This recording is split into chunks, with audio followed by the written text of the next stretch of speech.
And welcome to my third IGTV show, Relax into Sensuality, Your Adventure in Purity. And I'm really excited to begin to break this down. I'm coming to you straight from my kitchen. I have dishes to do, and you'll see why. Don't we all have dishes to do? That's why I'm coming to you from my kitchen. I'm a stay-at-home mom. I have 4 kids, and stuff is crazy around here always.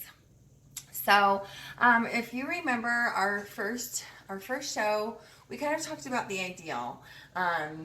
It was maybe a little bit romanticized. I was out in the desert, and it was like the wind is blowing through my hair, and I am a free, sensual being, and I just play like a kid, and I'm so free, right? That was the idea. Hopefully that was the feeling you got. If not, that was to inspire some hope in you.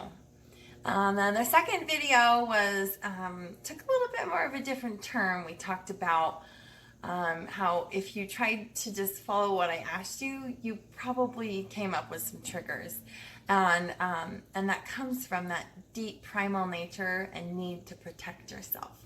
So we faced that a little bit, and we talked about that a little bit. Now I'm going to break it down and look at a little bit more of the roadblocks or the specific things that prevent us from living in our sensuality, the day to day.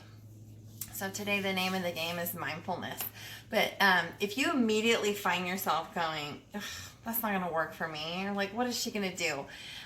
Or at any time during this, if you find yourself like wanting to just dismiss it right away, I would invite you to rewatch show number 2 and consider the possibility that the want to just dismiss this and just kind of give up on it could be a protection mechanism, going back to because you're scared and you don't want to get hurt. And being sensual and kind of doing some of these things differently, it can be scary. It's vulnerable, and it could open you up for the potential to embrace like new awesomeness or potentially get hurt. So just kind of look at that. Okay, so I'm here in my kitchen and have some dishes to do. I hope you don't mind that I'm going to do some dishes while I talk to you. The camera's kind of at a funny angle because I wanted you to see the dishes while I did them. And I'll explain why in a minute here. But first I want to kind of sink into one of these main roadblocks that we experience to sensuality. And the thing is, pretty much anytime I look at my sink or I see dirty dishes, the feeling of overwhelm comes up for me. Like I said, I have 4 kids. There's always more dishes to be done. There's always more laundry to be done. There's always more messes to be cleaned up. There's always another mouth that needs feeding, and it's very demanding. And often I feel very overwhelmed, and sometimes pretty inadequate too. And as I was thinking about some of these things that prevent me, I find myself, when I'm really busy, the last thing I want to do is be sensual or intimate, or connect at all. Like, it's like, just leave me alone. I'm doing my thing. Just leave me alone. And I was sort of trying to break that down. Like, what is that exactly? And I realized that many times when I'm sitting here doing the dishes, I feel resentment. And this may not be the case for everyone when you do your dishes, but I do think that resentment and overwhelm tend to go hand in hand. And maybe dishes aren't the trigger for you that they are for me, but I think when we feel overwhelmed, it's very natural to immediately feel resentful. So as I'm sitting here doing my dishes, I think my mind automatically starts to go to what is everyone else doing in the home? And why didn't they use their spare time to help clean the house or pick up after themselves? And, I put myself in this position around 4 o'clock. The kids are home. I'm trying to get dinner on the table, trying to finish up the dishes probably from breakfast, or maybe even from the day before, if we're honest.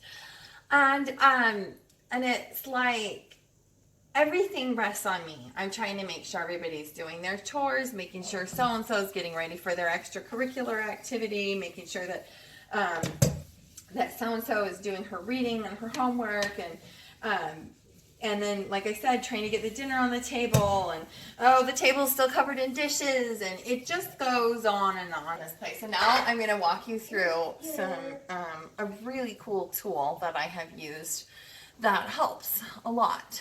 So instead of staying stuck in my head the entire time I'm doing my dishes, I'm going to try and be present with my dishes and invite my body into the experience, okay? So when I'm all up in my head, it's all head, right? I'm like resentment, replaying stories, replaying conversations, trying to, make sure everybody's doing what they're supposed to do. Oh, look at the food. I got to make sure that's cooking and blah, blah, blah. It's all up here. So if I want to engage my truest self, I have to include my body. My body is a part of me. As much as I'd like to just think it's a means to an end, it is not. My body is a part of this experience on earth. So instead, I'm going to wash my dishes, thinking about mindfulness. So I just grabbed this jar, and I'm just noticing how cold it still is. I'm surprised because I drank this smoothie earlier today. Look at my gross water. Okay, I'm not going to judge the water. Instead, I'm going to feel it. It's really warm. Gosh, warm water is so nice, isn't it? It seems like such a silly thing. My hands were just in this water, but I was talking, so I wasn't feeling the water. I'm just going to feel the water. And one of my favorite things of all, which my kids also really love, is bubbles.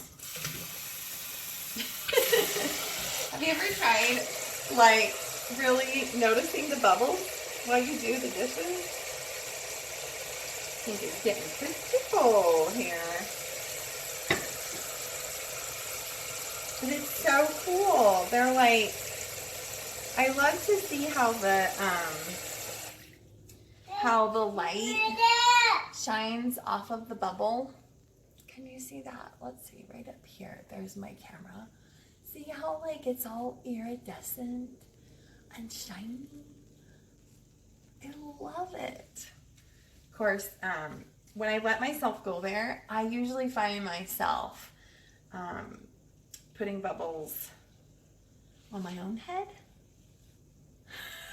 and putting bubbles on my messy baby. Look, you say hi. She's got cookie frosting all over her face. This is real life here, people. You want some bubbles?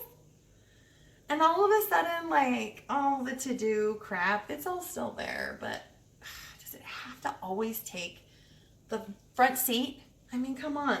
You look beautiful. You want more? So it's literally about engaging your senses. How does this feel? How does this smell? What is the sensation? I also opened my window. How often do I not even look out my beautiful window while I'm doing my dishes? I planted all these flowers out there, and I never look out there from this window because I'm too busy staring at the dishes, working on my to-do list in my head. So some other ideas, like how does this feel? How does this smell? I look at different parts of my body, like how do my feet feel in my shoes right now? They're actually kind of achy. I've been on them all day. So I hope that this helps you. I hope that, oh yeah, she says, give me some more bubbles. I hope that you will try some mindfulness tools. I will be posting some more mindfulness tools in the comments.